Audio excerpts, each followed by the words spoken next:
Hi, my name is Louise.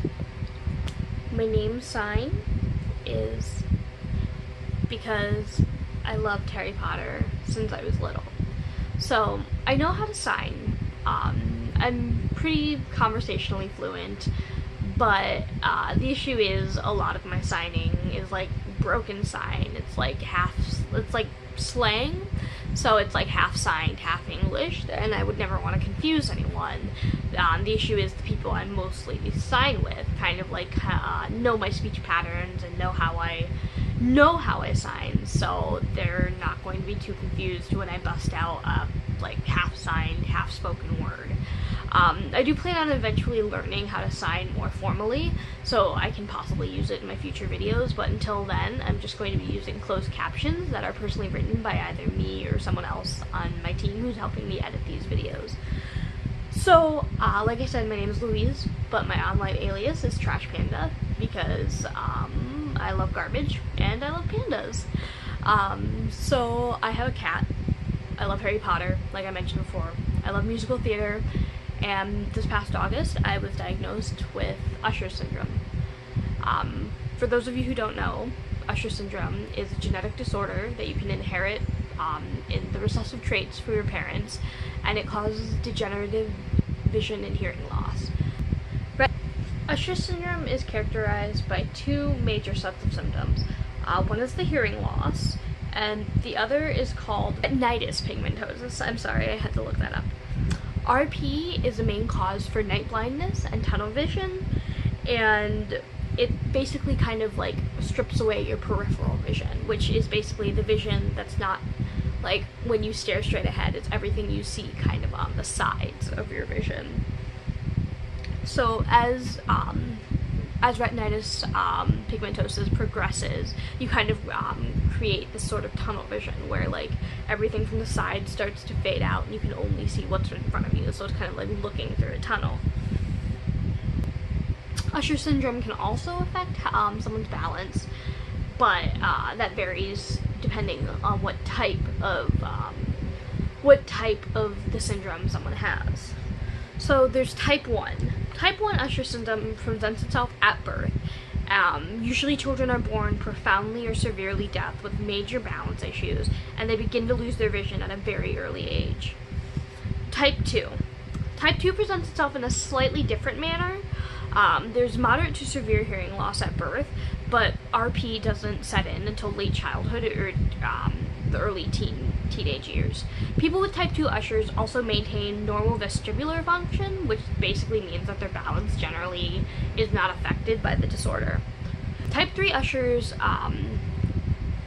generally people have normal hearing at birth, but a progressive loss becomes evident in childhood or teenage years. Vision loss varies in severity, but night vision begins generally in the teenage years as well. Balance is generally normal, or at least near normal, but there's a small chance of developing issues as the symptom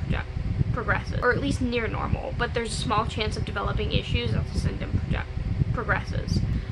So, I was diagnosed with type 3 Ushers a few months ago, and today we're going to go into a little bit more detail about my hearing loss. So I was adopted from China back in 1997 when I was 13 months old.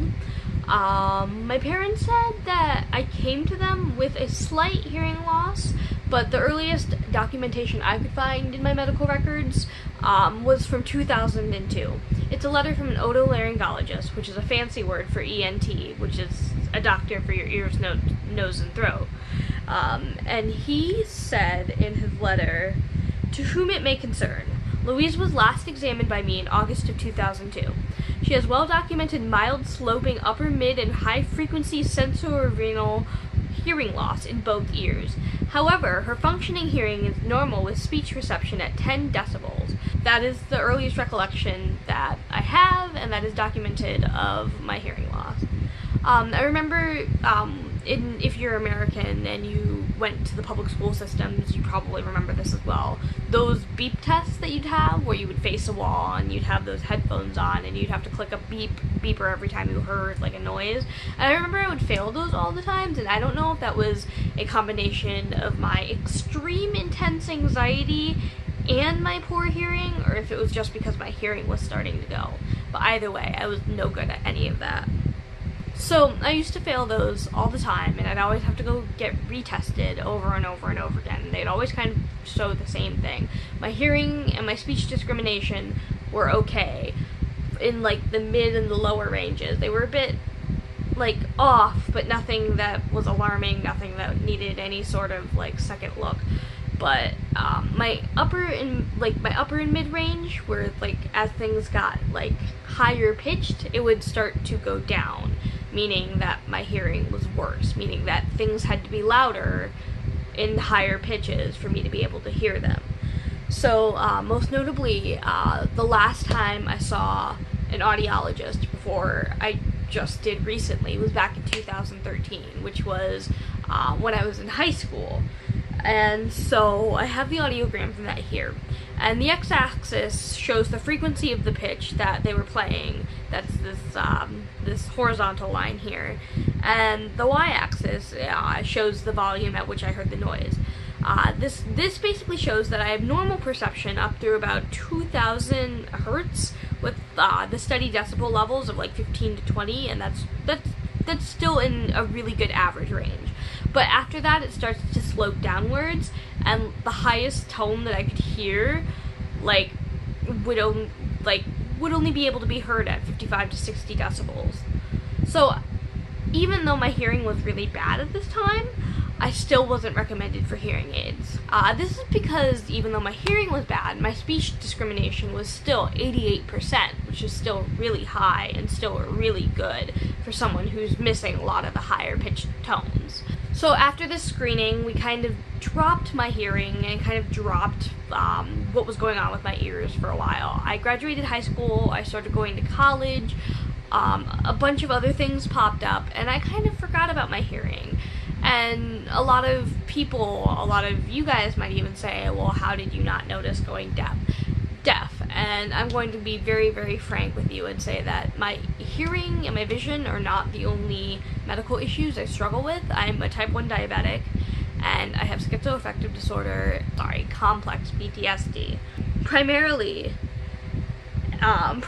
during these past few years, I was mostly doing like schoolwork and neglecting my mental health, and things were not good for me mentally. And believe me, I could go into like 5 to 20 different videos about how bad things got for me when I was in college in regards to me taking care of myself mentally.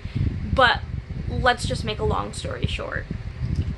Basically, I lost my health care, I wasn't taking care of myself, I wasn't taking my insulin, I wasn't seeing my therapist, and I was too busy spiraling into mayhem to notice that my hearing was going bad.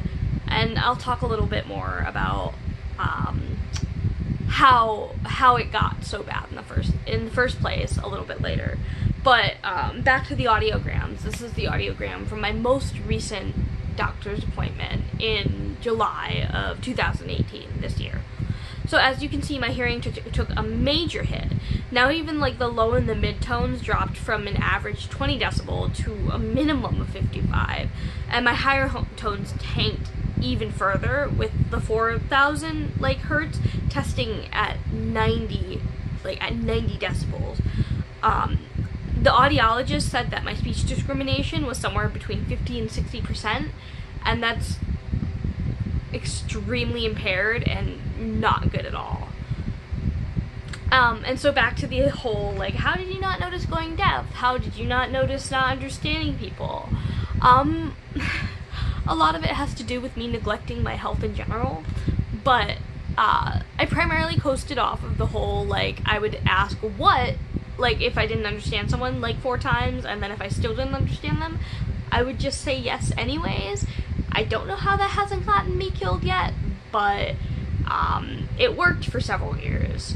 I would also lip read a lot. I have very poor vision, so that wasn't a foolproof method, and that's why the whole saying yes when I wasn't too sure thing kind of like coasted me on. I didn't go completely oblivious to my hearing issues. You know that meme where like It's a little dog with a little hat, and he's sitting in the room that's on fire, and he's just like, this is fine. That's literally how I treat all of my issues. I just kind of push them off until they're too hot to handle. Or you know that clip from Community where Donald Glover comes back to the apartment with like the pizza and everything's on fire? That's how I deal with things. Basically, I was not dealing with my mental health. I was not dealing with my physical health. When everything exploded, just kind of went up in flames, I had to tend to the dumpster fire that was going on in my head before I kind of even began paying attention to other parts of my body that were also screaming for help. But like I said, I did notice things that were happening. Like, I had to turn the TV up, like, to like 40, 50, like, and my friends would be like, oh my gosh, that's so loud, and I would just shrug it off and laugh. I wouldn't understand anything anyone would say to me. I wouldn't be able to talk on the phone because nothing made sense. Loud crowds made me super irritated. It wasn't completely without notice, but it did take me a really long time for me to actually seek out help for my hearing loss. And I did get hearing aids this past July. I got ReSound hearing aids. They're really cute and they're nice and I like them, but I stopped wearing them. They're not doing too well with the whole speech discrimination issues. I would have to say I'm having a bit more of an issue understanding what people are saying because now background noise is louder. Like, their voices are loud, but I have no clue what they're saying. Back when I got my first audiogram, the audiologist and the ENT both recommended that I see someone in the cochlear implant transplant program here in Wisconsin. And I've been contemplating that, and I've been thinking about that because I know a lot about how cochlear implants are kind of, I don't want to say taboo, but a really sensitive subject in the deaf community. And I don't know how much I'm willing to sacrifice because I also know that cochlear implants rewire everything you know about how you hear, and I'm very worried about that. So if anyone has any advice about cochlears and about adjusting to living with a cochlear and about anything of that nature, feel free to comment, send me a message, whatever you want. But I got in contact with someone who was part of that program a few weeks ago because I realized that the hearing aids, while they're doing what they're supposed to, they're just not helping me in a way that I need.